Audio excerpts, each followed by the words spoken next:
Hello అందరికి, పిల్లల annual day function కి వెళ్తున్నాము. నాకైతే ఇంటి నిండా 2 బీరువాలు ఉన్నాయండి. చెప్పాలంటే ఇంకో బీరువాలో కూడా బట్టలు పడతాయి. 3 బీరువాలు ఉన్నాయి.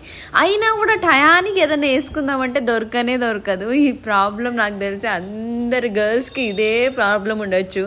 ఎన్ని బట్టలు ఉన్నా బట్టలే లేవనిపిస్తుంది కదా. సరేలే, ఇంకా యాన్యువల్ డే ఫంక్షన్ కి వచ్చేస్తే నిజానికి 30 minutes ముందే మేము అక్కడ ఉన్నాము. అప్పటికే జనాలు చాలా మంది వచ్చేసారు. నిజానికి యాన్యువల్ డే రోజు నేను మా పిల్లలు పార్టిసిపేట్ చేస్తుంటే ఎంత ఎంత హ్యాపీనెస్ ఫీల్ అయ్యానో, ప్రతి పిల్లలు పార్టిసిపేట్ చేసేటప్పుడు అంతే ఎగ్జైట్మెంట్ ఫీల్ అయినా. యాన్యువల్ డే అనగానే సినిమా పాటలు అలాంటివి కాకుండా మంచి డివోషనల్ గా నాలెడ్జబుల్ కాన్సెప్ట్ తో చేశారు ప్రతి పిల్లలు.